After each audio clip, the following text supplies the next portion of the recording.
Estudantes sem aula? Aqui não! O Centro de Ensino Colares Moreira comunica aos seus estudantes e pais o retorno das atividades escolares por meio de plataformas digitais. Os estudantes permanecerão em casa, mas estarão em plena atividade por meio do Google Classroom, WhatsApp e as plataformas do governo do estado. O aprendizado não pode parar. Vamos retornar às atividades já! É um direito seu, estudante. E o Centro de Ensino Colares Moreira e seus professores já estão a postos online. Entre em contato conosco pelas nossas redes sociais e saiba mais. Centro de Ensino Colares Moreira.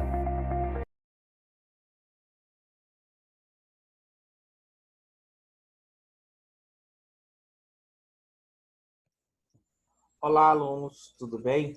Então, estamos de volta com a nossa aula de matemática. Hoje nós vamos trabalhar gráfico de função. Nós vamos aprender o que é um plano cartesiano, iremos aprender como que a gente constrói o gráfico de uma função e interpretar esses gráficos. Então, vamos começar a nossa aula.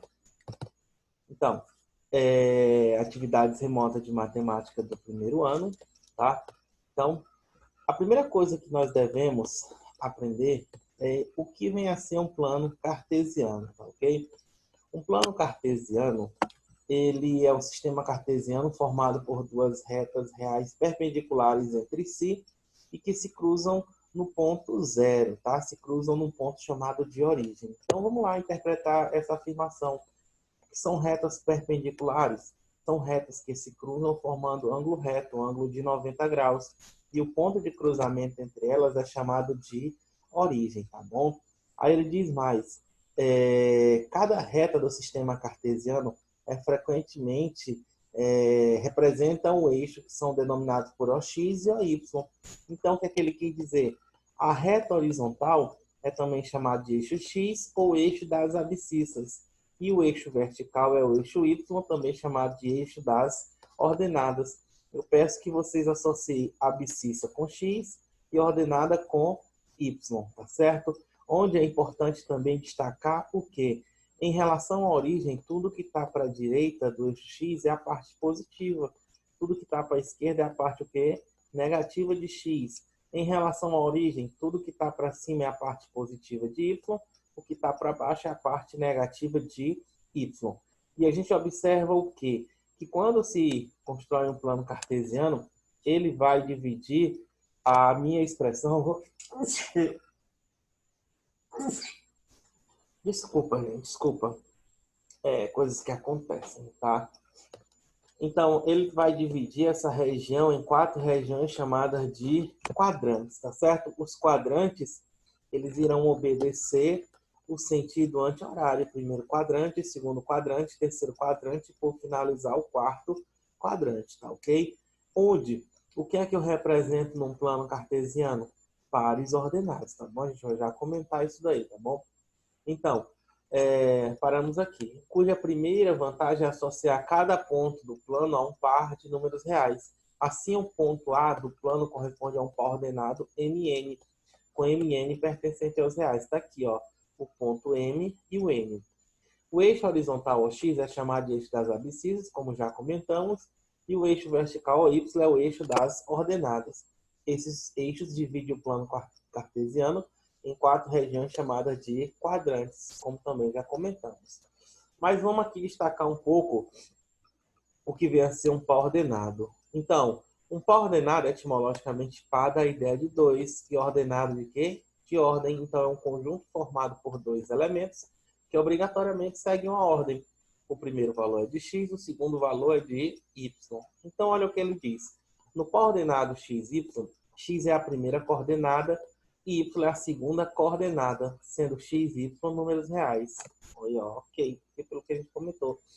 O ponto A é representado por ANN, onde N é a abscissa, o valor de x, e N é a ordenada do ponto A. Como foi dito, valor. Conjunto formado por 2 elementos, em que o primeiro valor é x, a abscissa, e o segundo elemento é y, a ordenada. A ordem em que os elementos de um par ordenado aparecem deve ser considerada. Por exemplo, o par ordenado 2 e 3 é diferente do par ordenado 3 e 2.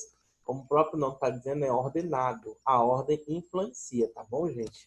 Então, Para localizar os pontos de um plano cartesiano, utiliza-se a interseção de retas paralelas ao eixo x e y.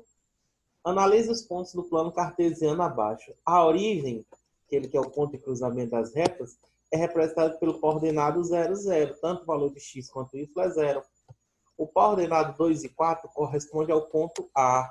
Aqui, ó, 2 no x e 4 no y representa o ponto A.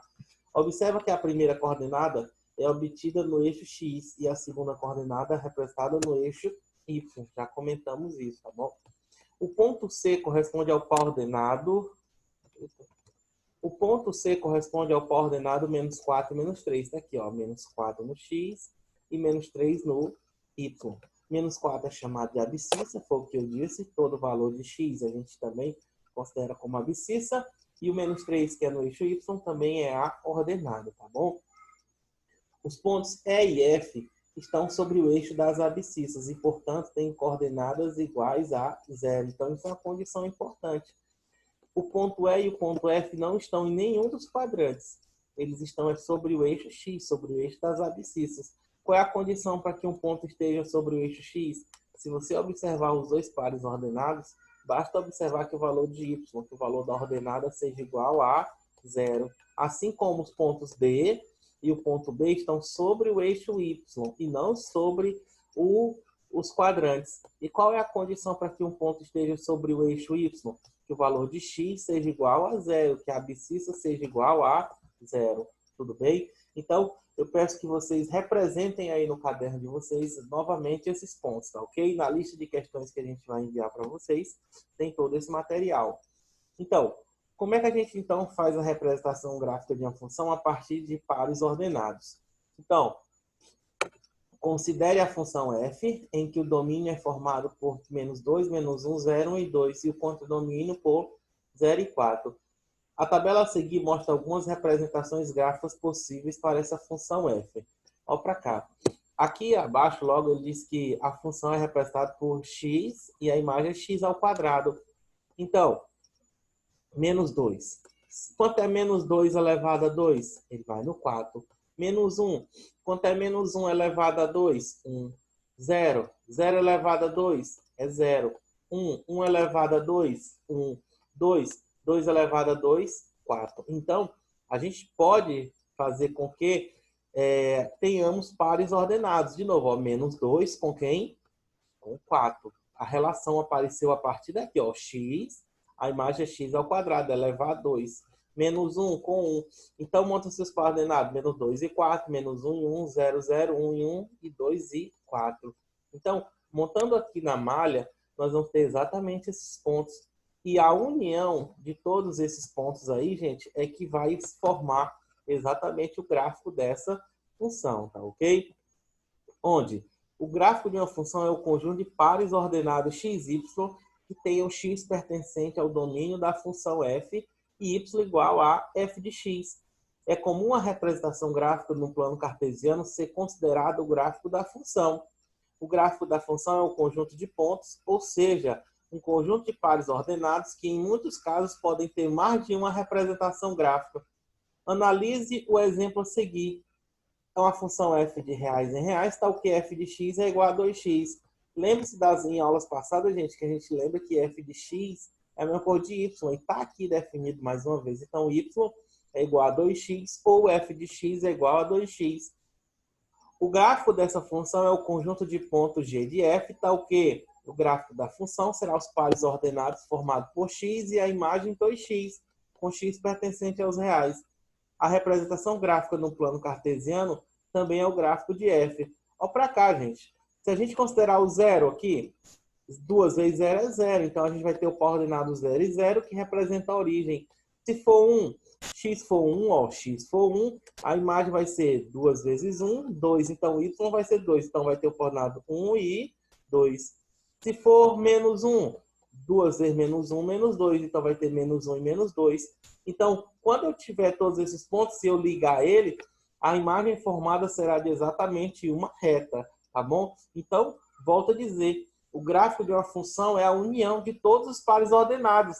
Mas quando eu digo todos, não tem como a gente considerar todos. Então, a parte que já sirva para caracterizar o gráfico dessa função, tá certo? Em alguns momentos do nosso estudo, nós vamos ter já os gráficos formados e é importante que a gente saiba fazer análise. E olha o que ele diz aqui, ó. Os gráficos não são um mero recurso visual. Eles permitem ao leitor analisar e propor relações entre as variáveis de maneira dinâmica. Olha só esse gráfico aqui, gente. Ele fala o quê? A produção de veículos bicombustível, álcool e gasolina no primeiro semestre de 2008. Então, ele fala em quantidade de combustível, de veículos, desculpa, e os meses do ano no eixo horizontal, o eixo X, tá bom? Então, o que é que ele fala? Observando esse gráfico, o que é que a gente pode notar?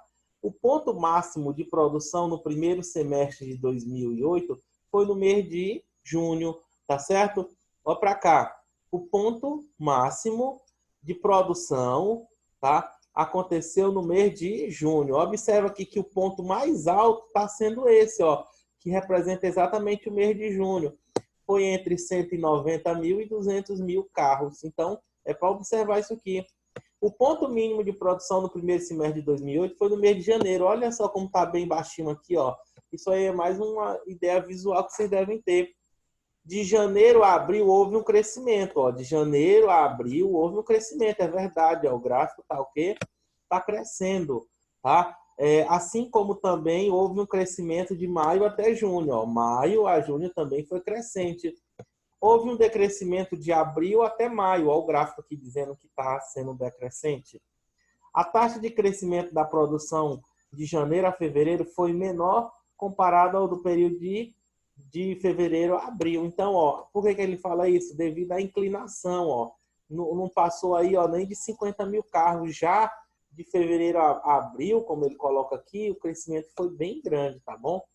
A variável quantidade, tá difícil fazer a leitura aqui, gente, no último, mas tem aqui um logo, marca aqui no meio aqui do programa, tá bom? Vou ficar devendo isso para vocês, tá? Então, gente, eu gostaria de dizer que nessa aula é importante que a gente entenda a ideia gráfica de uma função. Tem uma lista de questões que eu estou enviando para vocês junto com essa aula, essa videoaula, e quero desejar a todos bons estudos, tá? Então, fiquem com Deus, fiquem em casa, se cuidem, e a gente está esperando por todos vocês aí nos próximos meses ainda de indecisão. Grande abraço, fiquem com Deus e bons estudos. Grande abraço do professor Jorge Menor.